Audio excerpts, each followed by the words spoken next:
another picture or photo shoot that caught my eye on media day was the Wemby Chris Paul stuff. And you can just see how long Chris Paul has come with all the different bigs he's played with, but he's never played with anyone quite like, obviously, no one's ever played with someone like Wembanyama. Are you a little excited about the prospect of the Spurs potentially making the play-in? Because once you see guys like Harrison Barnes in there, Chris Paul, Wemby's going to take a leap. I'm sure every year he's going to take a leap. He's going to be really good. And then you have, obviously, we're forgetting one of the best coaches of all time. I know he hasn't been able to do much the last few years with their roster, but there's a lot to be excited about. Do you see them possibly making the play-in? Possibly. I think people are underestimating the value and impact that Chris Paul is going to have on, Victor. Historically, Chris has made every big that he's ever played with much, much better. It's not even a negotiation or a debate. He played with David West. The guy was an all-star. All right. After David West is a good player, but he wasn't as good as when he was with Chris. Tyson Chandler was a much better player with Chris Paul. Again, had a great career everywhere he went, but I'm just saying the highlight of his career, the best, playing with Chris. DeAndre Jordan playing with Chris. Blake Griffin playing with Chris. Clint Capella playing with Chris. DeAndre Ayton playing with Chris. It's just what he does. He makes Big's jobs very, very easy. This will be interesting because Victor's not your traditional pick and roller. He's not really a big. He's like a big-ass guard. You know what I mean? He's not picking and rolling. So he does sometimes, but his game's a lot different. He's an avatar. He's a hybrid between many different positions, right? So it will be interesting to see how they come together, but I can only go off history. Chris makes guys better. Some of my best years playing in the NBA is playing with Chris. I'll tell myself personally. He just makes people around him better. He took an OKC team that was stinky at the time and took them to the playoffs. That was my next point I was going to make. OKC is going to be favored to be, at the top of the West. They were last year. They have this weird, I don't know, it's not a dynasty because they haven't won a championship, but they have something going on over there. It started when Chris Paul went there with Dennis Schroeder got there, and Shea, 100%. and they had that three-guard lineup, and he kind of made the base, paved the way for those guys. And then when he was gone, they took it and ran with it. Obviously made some great GM moves. Players got better. But yeah, Chris Paul was at the forefront of all that. 100%. I remember we played against them. We beat them in the bubble. They were a really good team. And the fact that they were there and made it competitive, I think we won 7 games with that damn team. He really boosted them and got them to think and play the game differently. And I think he was definitely one of the starting points that helped turn that organization around the right way, along with obviously Sam Presti's decisions that have made them what they are. But yeah, I think it's going to work well. Then you add good vets like Harrison Barnes in there. You got savvy, good dudes, know how to play the game, have won before. And I know Chris hasn't won, but he's played high-level basketball and has been on teams that have tried to win. He's gone to the finals. He's been in conference finals. He's everything under the sun but win a ring. So he brings winning experience nonetheless there, along with a guy like Harrison. These are vets, man, true vets. On a team with young talent. I think they have a chance to make it. But, listen, they're not alone. Houston's right there, man. You got some of these teams that didn't make the play-in last year that are very, very good. Sacramento, to most people's eyes, had a down year last year. I'm sure they're going to try to reassert themselves. Sabonis feels slighted in a lot of aspects. Didn't make the All-Star game. Got voted out over by multiple people. You got a lot of hungry teams in the Western Conference that are going to make pushes this year. Got a couple more points for media that I want to get to. Jimmy Butler came in. There were bets about how he was going to look, his hairstyle. He came in very normal, very, very polite Jimmy. Do you have any reason why he came in like that? It's amazing what money will do to you, huh? It's amazing what we all do for some money. Let's just call it for what it is. It's the root of all evil. It's what controls us all, is that green piece of paper. All right? You didn't get that extension? Come to camp with them braids tight. Real tight. Motherfucker had the goddamn Greg Odom braids. Shit's hanging right here, bro. Right in the back of He is ready to go. Focused.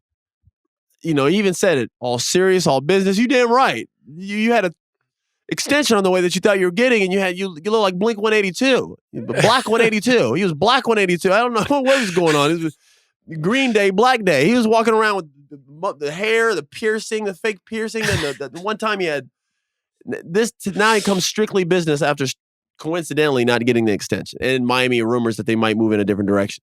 It's just funny, man. That money comes into question. It's get our shit together. Right. And they're a team that just no one knows what to make of them. You know, when we talk about Eastern Conference, you know, playoff predictions, we talk about the main top teams, right? And then we talk, like we already talked about, the Celtics, Knicks, Sixers. Then we talk about those middle teams like Orlando, you know, Indiana, Cavs. And we don't talk about Miami for some reason because they're just lost in this weird, they could be the 9 seed, but still make the finals. And we don't know what they're doing. And you know what I mean? So they're just kind of a tricky team in the East. Definitely a wild card for sure. Yeah, they are a wild card, and especially with how they move their front office. They're able to find guys that people maybe never heard of. They're just, you know, they're stuck in that middle lane right now. It's weird, you know, and I think that's what, you know, we can make the jokes about Jimmy. Jimmy's an all-time, you know, player and, you know, Hall of Famer and everything else. But, you know, he's at a point with age, you know, 34, 35 years old, you know, giving someone that type of extension. It doesn't help with the distractions, the comments made. Obviously, you know, Pat Riley cleared that up real quick at the end of the year. He's like, man, if you're not playing, shut up. You know what I mean? Now everybody's like, whoa. Because anywhere else, you know, your president can't say that to the star player. The star player will be like, I'm out. You know, Miami is like, Riley says something, you just got to sit there and be like, and you could see it right now. He came to camp with his braids, like, yo, I'm not fucking around, man. These guys aren't fucking around me. They didn't give me my extension. I'm one of the best players in the league still, and I didn't get my extension despite my age. And you know, it's business time. I'm gonna come out here and play and be ready to compete, and we're gonna hoop this year, and I'm gonna get my money. That's what it looked like it was for Jimmy. How good they're gonna be, I don't know, man. They got the same team they had last year, bro. They're like they're stuck in that little mid level. They got good players. I mean, I like Jaime, I like Tyler, I like Bam, and I like Jimmy. Outside of that forward, it starts to get a little weird.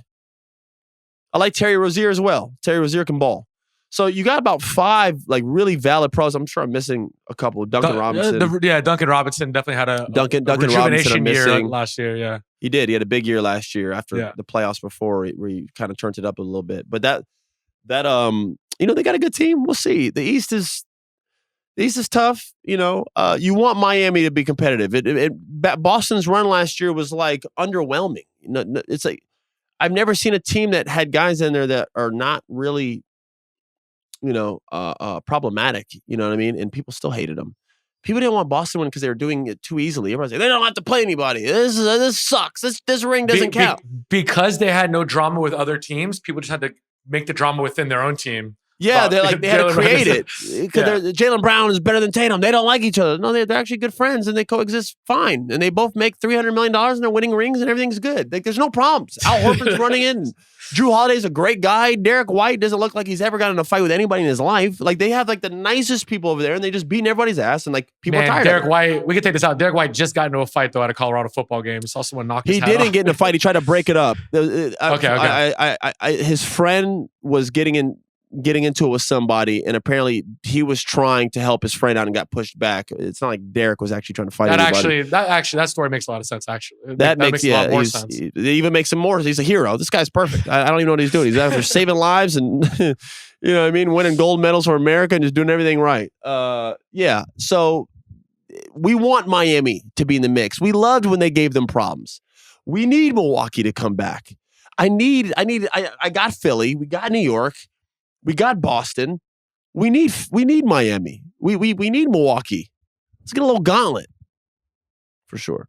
We've been talking about award predictions. Last episode we did the MVP. This time we're going to do Defensive Player of the Year. FanDuel has Wembanyama, Chet, Rudy, Bam as the top 4 with Wemby as the leading candidate. Who is your Defensive Player of the Year? Wemby. He should have won it last year. I love Rudy. That's my dog. But Wemby should have won it, and he's going to win it this year. That's easy. Do you have a dark horse of someone that potentially could make it that maybe outside of the bigs? It's so tough with the bigs, man. Their numbers are so loud. You know what I'm saying? Like the blocks, the ones who anchor the defense down low. I mean, it's a big man's award. People don't want to admit it, but it is. I made an argument about it that it shouldn't be, but it is what it is. If it was equal opportunity, I would give you a good dark horse. I'd give you Jalen Suggs. But it's not. Those guys can defend their ass off the whole year and hopefully just make a defensive team would be best case scenario for a guard. We all know it's either going to Chet, Wemby, or Rudy. Again, you know what I mean? It's going to be one of those guys. Jaren Jackson. These are the guys who win it. You know what I mean? Like, I don't know what to tell you. It is what it is.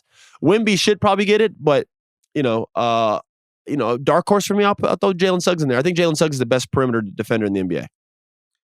I feel like a lot of times they give the Defensive Player of the Year award. It's a team award. Like when Marcus Gasol won it, the Grizzlies had a good defense. Last year, the Timberwolves had a really good defense. Rudy got it. I think the Oklahoma City Thunder with Caruso and all of their defenders, Casey Wallace, unbelievable defender. They're gonna have a really good every night, 82 games, really good defense. And if Chet Holmgren is kind of the leader of that team of the best defense in the NBA, I think he's a guy that could be. Obviously, they have him as the second best odds. But I do love the Jalen Suggs pick, man. He plays with so much energy. He completely changed the trajectory of his career last year, the way he played.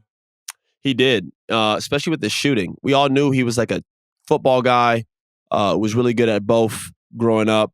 Was elite in college, elite in high school. There goes that old argument again. And then obviously, he chose the right decision to go play basketball, make some money without the injuries, right? And he was a top pick, really good career at Gonzaga in the 1 year he was there. And then it's weird saying 1 year career. I'd say he was really good in the 1 year he had there. I don't want to say the career he had at Gonzaga. He was there for like 6 months. Regardless, he was a top pick for the Magic, and people kind of quit on him early. He was able to find his niche. Like, you know what, man? I'm sure he looked at Derek White and Drew Holiday and some of these other guys, and he's not Drew because he don't have game like Drew. Drew was an all-star at one point and could average like 20 a game. That's not Suggs' game. But Suggs probably looked at Lou Dort. This guy signed an $80, $90 million contract and was like, I can do that. I can go out there and slide my feet and be one of the best defenders in the league and hit a knockdown three. That's what Lou Dort did to get paid.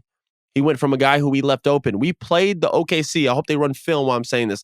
We played OKC in the playoffs in the bubble. We left him wide open.